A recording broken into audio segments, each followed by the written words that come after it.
the United States of America. Today, it is recognized by almost everyone as the most powerful country in the world. This nation, which joined both world wars later and managed to turn the outcomes to its advantage, stepped onto the stage even stronger, especially after the Second World War. Having emerged victorious from the Cold War against the Soviet Union, America had now become the world's only superpower. But it wouldn't be right to limit this power solely to military or economic terms. The culture that America possesses has also spread to every corner of the world. Its Hollywood movies, its music, and even its lifestyle have reached across the globe. This situation stands as the most prominent example of an unprecedented cultural hegemony in history. Even the greatest empires in human history, Rome, Britain, and even the Ottomans, could not reach the sphere of influence and power that America holds today. So when did this powerful country emerge? How did it gain its independence? And how, despite having a history of only 250 years, did it manage to rise so quickly? To find the answers to these questions, we need to look back to the founding period of America, that is, the 1600s. In the 15th century, a craze for discovering new lands had begun in Europe. Portugal and Spain were the pioneers of this race, but before long, the British Empire also wanted a share of the blessings of this new world. In 1603, King James I ascended to the throne and ended the ongoing war with his greatest enemy, the Spanish Empire, through the Treaty of London. Instead of seizing the lands of his enemies, James wanted to establish his own overseas colonies. After many unsuccessful attempts, in 1607, the first permanent English settlement on the American continent was finally founded, Jamestown. This small settlement, named after King James himself, grew and developed over time. For Europeans, this place was now known as the New World. The New World quickly began to receive immigrants from all across Europe. But those who came here were generally people who couldn't find what they were looking for in Europe. People who were anxious about their future and wanted to try their luck in different lands. Some were even criminals released from prisons or adventurers. With these waves of migration, Jamestown turned into a structure made up of 13 separate colonies. And these colonies lived on relatively peaceful lands, far away from the chaos and wars of the Old World, namely Europe and Asia. This allowed them the opportunity to develop rapidly. The democratic order they established among themselves enabled them to grow steadily. But after a while, they began to raise their voices against the British Empire to which they were bound. In 1754, they convened the Albany Congress, and later, in 1774, the Continental Congress. The purpose of these congresses was to form a union of power against Britain. They even had a slogan ready for this, E pluribus unum, which in Latin means, out of many one. In other words, unity is strength. Drawing power from this unity, the colonies focused on their goal of independence. But to achieve it, they needed a reason for war. At that time, the British Empire was already struggling with heavy taxation. Between 1756 and 1763, it had emerged victorious from the 7 Years' War against France, but that victory had also brought a massive economic burden upon England. The London government planned to overcome this difficulty by increasing existing taxes in the colonies and even introducing new ones. Their reasoning was simple. This war was also fought to protect the colonies. Therefore, they should share the cost. However, the colonies were completely opposed to this idea, because they had no representatives in the British Parliament. The taxes that concerned them were being determined by aristocrats in London. This situation created great anger among the colonists. That anger was summed up in a slogan that would go down in American history: no taxation without representation. The first major reaction came with the Stamp Act of 1765. This law imposed taxes on all kinds of official documents, newspapers, licenses, and even playing cards in the colonies. The colonists saw this decision as a great injustice. Trade slowed down. Protests began. The people started to boycott British goods and hold demonstrations in the streets. England was soon forced to repeal this law, but by then, the tension had become irreversible. In 1767, new taxes were introduced under what became known as the Townshend Acts. These laws placed duties on essential goods imported into the colonies, items like glass, paper, paint, and tea, and also used that tax revenue to pay the salaries of colonial governors and judges. In other words, the colonies were not only paying for their own exploitation, but were also covering the salaries of the very British officials who ruled over them. This only deepened the anger within the colonies. That tension soon erupted into what became known as the Boston Massacre in 1770. A clash between British soldiers patrolling the streets of Boston and American colonists ended with 5 people dead. This event became a symbol of Britain's oppression toward the colonies. By this point, everyone could sense that a war between the two sides was inevitable. And that spark ignited in 1773 at the Boston Harbor. Britain had granted special privileges to the East India Company, which held a monopoly over the tea trade. This meant that local American merchants were completely cut out of business. In response, a group of Americans, under the cover of night, secretly boarded ships and dumped crates of British tea into the sea. This event went down in history as the Boston Tea Party. But it was no celebration, it was open rebellion. Britain's response was harsh. The port of Boston was shut down, trade was halted, and the city was punished with severe sanctions. But something happened that Britain did not expect. These pressures didn't scare the colonies, they united them even more. In 1774, representatives from all 13 colonies gathered in Philadelphia.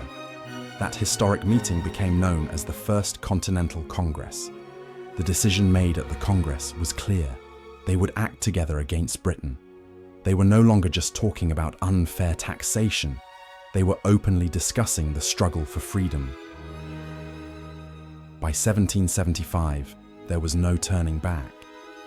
At the head of the Continental Army stood one of the most famous figures in American history, George Washington. With an army of roughly 35,000 men, he launched a series of attacks on British targets.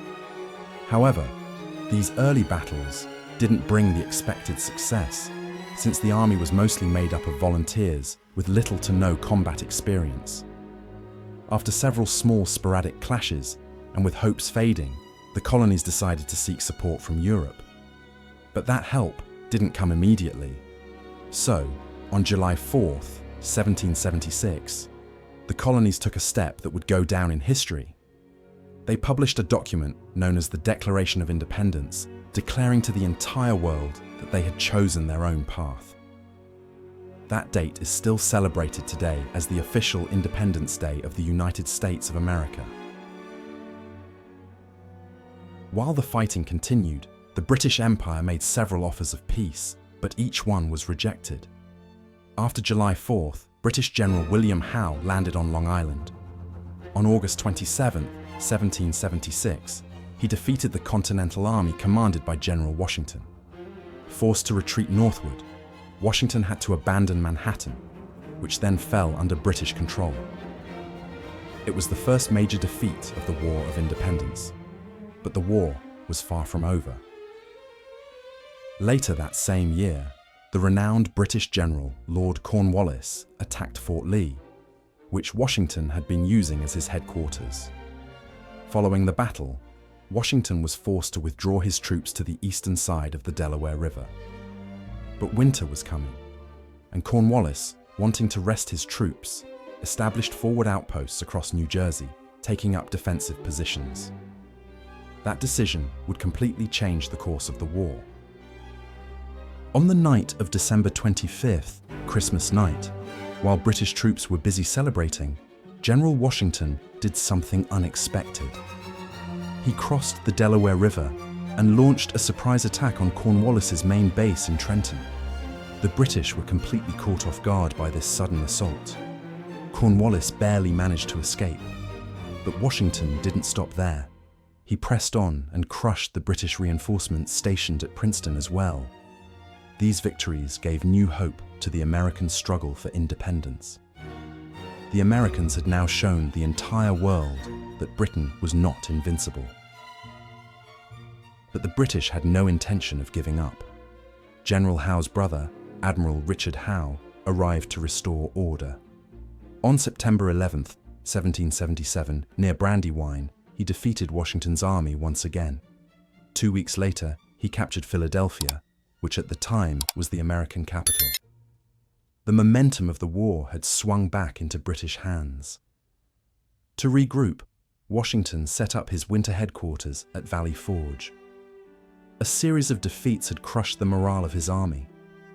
General Washington realized that his soldiers lacked sufficient training and discipline. To fix the situation, he took an important step. He invited the famous Prussian general Friedrich von Steuben to America. Von Steuben accepted the invitation and soon arrived at the camp. He imposed a strict training program on the Continental Army, retraining the soldiers in weapon handling, maneuvering, and discipline. The army recovered completely in a short time.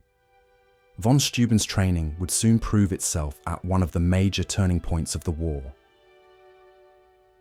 During the Battle of Monmouth in 1778, Washington's army successfully routed the British forces.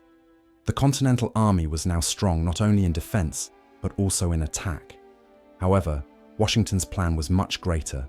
To bring this struggle to an end, he needed more support from America's allies in Europe. France, which had secretly been supplying ammunition since 1775, finally entered the war officially on America's side in 1778. Then, in 1779, Spain joined, followed by the Netherlands in 1780. This wave of European support completely changed the course of the war. Washington's army pushed the British forces northward. In particular, the aid provided by France was so decisive that it would determine the fate of the American fight for independence. And the final major turning point of this struggle would be the Siege of Yorktown. General Cornwallis, who had narrowly escaped from the Battle of Trenton, regrouped his army and fortified himself in Yorktown. This was Britain's last major stronghold in America. While Cornwallis awaited reinforcements, Washington prepared to deliver the final blow. The renowned French general Comte de Rochambeau joined forces with Washington. The siege began on September 28, 1781, and ended on October 19th with a decisive victory for the American and French forces. Unable to receive the reinforcements he had hoped for, Cornwallis surrendered along with 7,000 soldiers. The victory at Yorktown marked the end of Britain's last major resistance in America. Continental troops advanced as far as the Hudson Bay region, clearing out the remaining British forces. The Siege of Yorktown went down in history as the last major land battle on the continent. From then on, the remaining fighting took place at sea, and those clashes were fought mostly between Britain's navy and America's European allies. Toward the end of the war, intense diplomatic negotiations began between the United States of America and the British Empire. After nearly 2 years of talks, the Treaty of Paris was signed on September 3, 1783. With this treaty, the United States of America officially gained its independence and separated from Britain to become a free nation. The British Empire withdrew northward and settled in what is now Canada. A few months after the treaty, the last British soldiers left New York on November 25, 1783. Immediately afterward, General George Washington, the architect of victory, entered New York in a grand ceremony. The victory was now absolute. The United States had won its independence, and Britain had suffered a crushing defeat at the hands of its own colonies. The support of European allies had been crucial to this victory. But at the same time, this war deeply affected not only America, but Europe as well. France and Spain, because of the support they provided to the American Revolution, were pushed to the brink of economic collapse. France, in particular, was driven to near bankruptcy due to the financial burden of the war, and this situation became one of the main causes of the French Revolution, which would break out just a few years later in 1789. Spain experienced a similar process. Crippled by economic crisis, it gradually lost its colonies in Latin America. Thus, the American Revolution not only marked the birth of a nation, but also triggered great transformations across many parts of the world.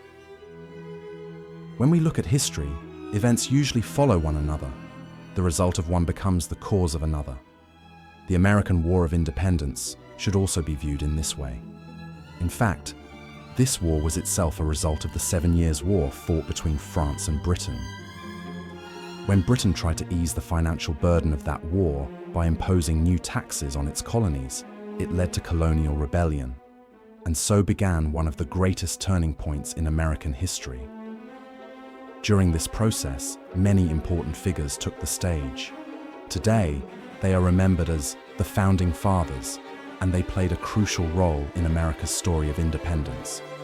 John Adams, Benjamin Franklin, Alexander Hamilton, Thomas Jefferson, John Jay, James Madison, and of course, George Washington. These men played active roles in drafting the Declaration of Independence in 1776, managing the war itself, and signing the Treaty of Paris. Later, in 1788, they also had a hand in drafting the Constitution. It was these individuals who determined the form of government, the foundations, and the vision of the newly established United States of America. In the years that followed, the United States would go through a civil war, expand its territory westward, and gradually evolve into the nation we know today. The American War of Independence went down in history as the event that not only marked the birth of America, but also changed the course of the modern world.